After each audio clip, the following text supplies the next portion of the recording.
You searched how to buy shares of Coface SA. Coface is a global trade credit insurance and risk management company listed on Euronext under the ticker COFA.PA.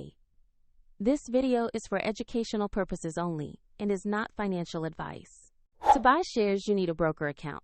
I will use eToro as an example to show the process. After registering, you usually must verify your account with an identity document and then add funds to trade. Use the platform search bar and type the ticker COFA.PA to find Coface SA. Select the listing that matches Coface on Euronext to ensure it is the correct stock. On the stock page, you will see basic company information and a price chart showing recent trades. Confirm the company name and ticker to make sure this is the Coface SA listing you intend to buy.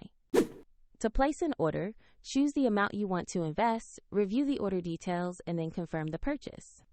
If the market is closed, the order will be queued or executed at the next available market session, and if you have insufficient funds, the platform will prompt you to add funds before confirming.